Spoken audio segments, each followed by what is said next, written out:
ఎలా ఉంది madam government ruling ఎలా ఉంది అసలు? ఏం బాగాలేదండి. గవర్నమెంట్ రూల్స్ అంటూ ఏమీ బాగాలేదు. ఎందుకని ఏమున్నాయండి? గవర్నమెంట్ ఏం చెప్తుందంటే మేము చాలా పథకాలు ఇస్తున్నాము, ప్రజలను ఆదుకుంటాము అంటున్నారండి. ఇచ్చారండి పథకాలు. నేను డ్వాక్రా మహిళలో తెలుగు మహిళ టౌన్ వేజ్గా టౌన్ ప్రెసిడెంట్ చేశాను. నేను నా పేరు పడిందల నీలవేణి. 1600 డ్వాక్రా గ్రూపుల మీద ప్రజా సమస్యల మీద నేను పోరాడి నేను కౌన్సిల్కి కూడా వేశాను. 1600 గ్రూపులకి రుణమాఫీ చేస్తామన్నప్పుడు సీఎం గారు మాట ఇచ్చారు. 1600 గ్రూపులకి చేయాలి కదా. అందులో ఎన్ని గ్రూపులకి చేశారు? సగం గ్రూపులకి చేశారు. 10 లక్షలు చేశారు, 5 లక్షలు చేశారు, 8 లక్షలు చేశారు, అట్లా చేశారు.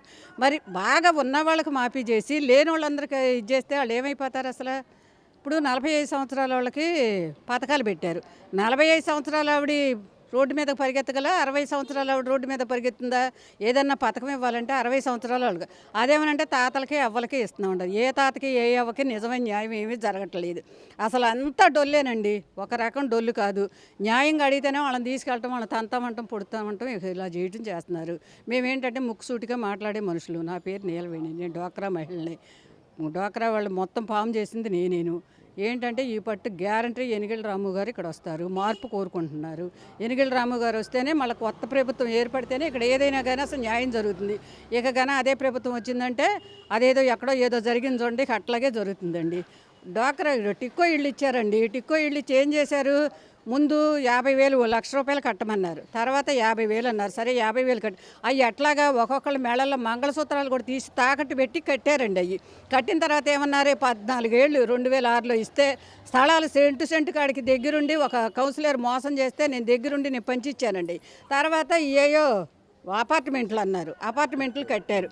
కట్టిన తర్వాత బాగానే ఉందండి. ఇప్పుడు ఇదిగో ఈ ఇంట్లో మేము 20 సంవత్సరాల నుంచి అద్దెకండి, ఈ ఇంట్లోనే ఉంటున్నాం. 20 సంవత్సరాలు 50,000కి వచ్చామండి. ఇప్పుడు 4,000 అయింది.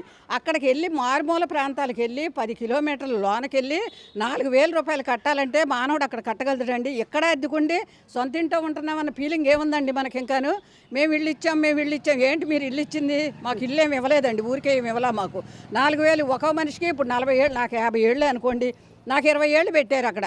ఏంటి ఈఎంఐ కట్టమని. ఎక్కడ కడతామండి? ₹4,845 నేను కట్టాలంట. ఎక్కడి నుంచి తెచ్చి కడతామండి? ఎక్కడే కట్టుకుంటామా? అక్కడికి వెళ్ళి రోడ్డు మీదకి రావాలంటే ₹200 అవుతుంది మాకు. ఆ 200 పెట్టుకుంటే ఎంత అయింది? నెలకు ₹6,000. ఈ ఒక 4,000 ₹10,000 పెట్టుకోవాలా మేము ఊరికే ఇచ్చామని చెప్పుకుంటాం ఎందుకండి? అక్కడ ఏమైనా ఫెసిలిటీస్ ఉన్నాయా? డ్రైనేజీ సౌకర్యం ఉందా? ఒక ఇది ఉందా? ఓ దొడ్లోకి వెళ్తే అసలు అక్కడ నీళ్ళు అక్కడే ఉంటున్నాయి కదా. ఇవ్వటం ఇచ్చారు. ఎప్పటికీ 2006లో చేశాడు ఆయన. పాదయాత్ర ఒకటి మంచి పనే చేశాడు. అప్పుడు మేము కూడా పాల్గొన్నాం. ఆయన తెలుగుదేశంలో ఉన్నాడు, మేము కూడా పాల్గొన్నాం. మేము పేర్లు అయితే చెప్పాం. ఒక ఎమ్మెల్యే గారు పాల్గొన్నారు. అప్పుడు మేము కూడా వెళ్ళాం. ఇక్కడ నుంచి పుట్టకుంట అవతల దాకా వెళ్ళాము, మేము కూడా చేసాం, అన్నీ చేద్దాం. కానీ టిక్కో ఇళ్ళు మాత్రం పరమ మోసం చేసేసారండి. అసలు నిజమే. 4 ఇళ్ళు ఉన్న వాడికి టిక్కో ఇల్లు ఎలా వచ్చిందండి? నా తెలియగడుగుతా ఎలా వచ్చింది మీరు చెప్పండి? అసలు ఇల్లు లేని వాళ్ళకి ఇప్పుడు ఈ పోషణలో ఉంటున్నారు. వాళ్ళకి సెంటు స్థలం లేదు, ఎక్కడ కూడా ఏమీ లేదు. వాళ్ళకి ఎక్కడో పొరుగుళ్ళు కొత్తగా పెళ్ళైతే పొరుగుల్లో ఉంటే వాళ్ళ ప్రూఫ్లు అయితే మగపిల్లడి పేరు మీద పెడితే పట్ట వచ్చిందండి. ఆడపిల్లలకే ఇస్తారు. రేపు ఓటు అడగరా, మగపిల్లల్ని ఓటు అడగరా, వాళ్ళు వేసుకోరా ఓటు. అది వచ్చిందని పట్టా వెనక్కి వెళ్ళిపోయిందండి. ఎక్కడికి వెళ్ళిపోయింది? వెనక్కి. తర్వాత సెంటు స్థలం అన్నా ఇస్తారనుకుంటే సెంటు స్థలం కూడా ఇవ్వమ్మ. అప్పుడు ఆడవాళ్ళ పేరేనన్నారు. రేపు ఆడవాళ్ళే వచ్చి ఓటు అడుగుతారు. వాళ్ళు మరి పట్టుదలకపోతే మేము ఓటు ఇవ్వమంటారు కదా మరి వాళ్ళు కూడాను. అంతే కదండి, చూసే చూడనట్టు పోవాలి. అక్కడోటి ఏదైనా ఎలాంటి ప్రాబ్లాలు ఉంటే చూసుకోవాలిగా. అవి ఏం చూసుకునే పని లేదు, ఏం చేసే పని లేదు. కరెంటు బిల్లులు మరి కరెంటు ₹1.5 ఉండేది ₹6 చేశారు యూనిట్. మరి ఒక యూనిట్ కాలిందంటే ఎంత అవుతుంది? 150 వచ్చేది ₹600 అవుతుంది. అది వేస్ట్ ఖర్చు కాదా? పెంచేసింది మీరు. ₹70 బియ్యం చేశాడు, ₹200 నూనె ప్యాకెట్ చేశాడు. ఇంక ఎక్కడండి మనిషి బతికేది ఎక్కడండి? నీళ్ళు ₹20 పెట్టి కొనుక్కుంటే కానీ వాళ్ళు నీళ్లు తాగలే. దానికేమో నెల వచ్చేటప్పుడు 1,200 కట్టాలి మళ్ళాను.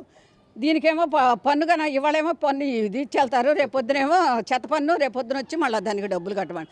మానవుడు బతికేది ఎక్కడండి? ఇంకాను ఎక్కడ బతకనిస్తున్నారు? కుడి చేత్తో ఎత్తున్నారు, ఎడం చేత్తో లాక్కుంటున్నారు.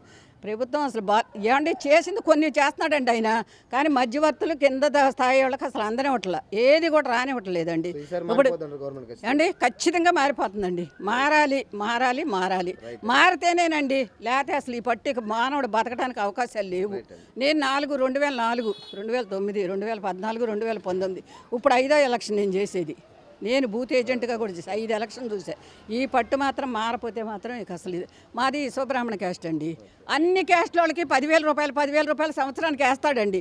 మరి మా క్యాస్ట్కి ఏడేంటి? సాలీలకి సాలీలకు మగ్గానికి వేస్తున్నాడు, పల్లికారులకు 50,000కి వేస్తున్నాడు. మరి మా ఇసుబ్రాహ్మలకి మా ఇసుబ్రాహ్మలు కూడా కంట్లో కన్ను దగ్గర పెట్టుకుని పనిచేయాలండి. మా ఇసుబ్రాహ్మణులకు అసలు ఇంతవరకు ఫెసిలిటీస్ అన్నది ఒక్కటి కూడా లేదండి. మరి మా ఇసుబ్రాహ్మణ కులం ఉందని తెలుసో లేదని తెలుసో కూడా మాకు ఆయనకైతే తెలుసో తెలీదో నాకు తెలియదండి. అందు గురించి అండి బ్రాహ్మణులకు కూడా వేస్తున్నారండి. మా ఇసుబ్రాహ్మణులు అసలు మా ఇసుబ్రాహ్మణులు ఏంది లేదండి. రామాలయం మొన్న రాముడు ఇది కట్టింది మా ఇసుబ్రాహ్మణుల చేతుల మీద కట్టారండి. మొత్తం A to Z కూడా రామ మందిర నిర్మాణం మా ఇసుబ్రాహ్మణులతో జరిగిందండి. పెళ్లి చేయాలంటే మా ఇసుబ్రాహ్మణులు ఉండాలి. తాళిబొట్టు చేయాలన్నా, మెట్లు చేయాలన్నా, ఇది చేయాలని ప్రతిదానికి. కానీ మా కులం అంటే అసలు ఉందో లేదా ముఖ్యమంత్రి గారికి తెలుసో తెలీదో మాకైతే తెలియదు. మా కులానికి ఇంతవరకు ఒక కులానికైనా ₹1 డబ్బులు ఇచ్చారని నేను ఎరగనండి ఇంతవరకు. మరి మా కులం అంటే ఆయనకి ఎంతకో అంత చిన్న చూపు నాకు తెలియదు. మరి please like and subscribe eagle Andhra.